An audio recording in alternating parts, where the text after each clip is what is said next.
वाली अम्मा आयशा वाली हदीस बयान की है। और हनफी अकाबिर उलमा ने भी वो जो 20 रकत की रिवायत पेश करते हैं उसको एक तो ज़ईफ करार दिया, दूसरा अम्मा आयशा सिद्दीक़ा वाली हदीस जो सही बुखारी वाली है इसके खिलाफ भी करार दिया। जिस तरह नस्बुर राया में अलामा ज़ैली हनफी ने, फतुल क़दीर शरह दाया में, अल-बहरुर राइक़ शरह कंज़ में, हम्वी शरह अशबाब वन नज़ाइर में, इन तमाम हनफी अकाबिर उलमा ने ये बात लिखी कि 20 वाली ज़ईफ़ा और सही हदीस जो 11 वाली अम्मा आयशा वाली उसके खिलाफ भी है। तीसरी बात, हमारे दूसरा तबका जो 20 का ज्यादा जोर लगाता है ना, उन्हें कहते हैं दलीलें हमारे नजदीक 4 है। उनके नजदीक दलाइल 4 है, कुरान, सुन्नत, इजमा और कियास। अब सवाल ये है कि मक्के वालों का अमल कुरान है, सुन्नत है, इजमा है, मुजतहिद का कियास है, चारों में से कुछ भी नहीं है। तो फिर उसूल बदल लो अपना, आज के बाद अदिल्ला अरबा की बजाय अदिल्ला खमसा कर लो कि दलीलें 5 होती हैं, मक्के मदीने वालों का अमल भी इसमें शामिल कर लो।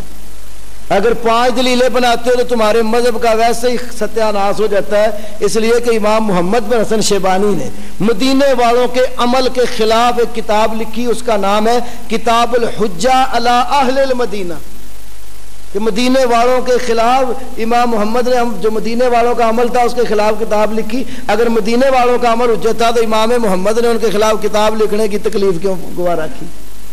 अगली बात, मदीने वालों या मक्के वालों का अगर अमल हुज्जत है तो क्या सिर्फ 20 का आदद ही हुज्जत बनेगा? वहां कितने मसाइल है, मोटे मोटे मसलन देख ले आप। आमीन बिल जार, रफुल यदैन, सूरत फातिहा, सब्बू सुबूबाकुम, अजान हजरत बिलाल वाली और इकामत भी हजरत बिलाल वाली।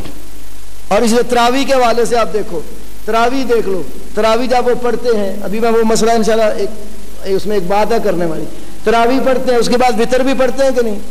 कितने वितर पढ़ते हैं? 1 वितर पढ़ते हैं। तुम्हारे दिख तो 1 वितर नमाज ही कोई नहीं है। तो तुम्हारा तो मास्टर मीन कहा करता था, किताबों में लिखा भी उसमें तजल्लियात वगैरह में कि 1 रकत वितर जो है ना ये टुंडी नमाज, दुम कटी नमाज। तो वो 1 वितर रकत भी तो पढ़ते हैं। वितर में पर रुकू के बाद हाथ उठाकर लंबी कुनूत करते हैं। तो तरावी अदद नजर आ गया, लेकिन ये अमल किधर चला गया? तो फिर मेरे भाइयों दूसरी बात असल ये है, एक वक्त था मक्के के अंदर हरम शरीफ में लोगों ने मुकाम इब्राहिम वाला जो मुसल्ला था उसके अलावा 4 अपने और मुसल्ले डाल लिए हुए थे। यह अमरदा के मलफूजात में भी है और तारीख की बड़ी किताबों में आपको मिलेगा। हनफियों ने अपना मसल्ला हरम में डाला हुआ है, शाफियों ने अपना, मालिकी अलहदा, हम्बली अलहदा, हर कोई अपना अपना मसल्ला डाल के बैठा है। शाफियों की नमाज का वक़्त पहले हो गया है, उन्होंने अज़ान दी, नमाज पढ़ी, हनफी अपने मसल्ले पे बैठा है और मुक्तदी उसके पीछे, वो नहीं उस इमाम के पीछे नमाज पढ़ेंगे कि उनका भी टाइम नहीं हुआ। हरम में अलग अलग मुसल्ले डाले हुए थे।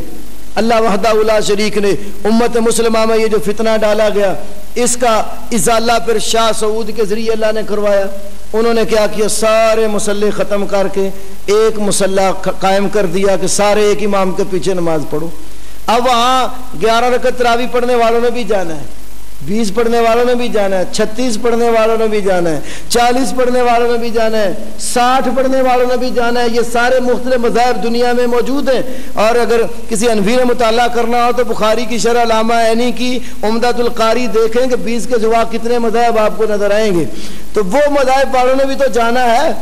तो उन्होंने क्या किया कि वहाँ अलग अलग कोई मुसल्ला ना डाले, एक इमाम उनका 10 रकत पढ़ाता है, वो लहदा हो जाता है, दूसरा आकर फिर 10 रकत पढ़ाता है, जिसने 20 पढ़नी होती है उसके पीछे पूरी करनी। वरना बाकी पूरे सऊदीया में जो हरमैन के बाहर है, बाकी वो भी तो सऊदी अरब में ही है, हर मस्जिद में वहाँ 11 रकात ही होती हैं।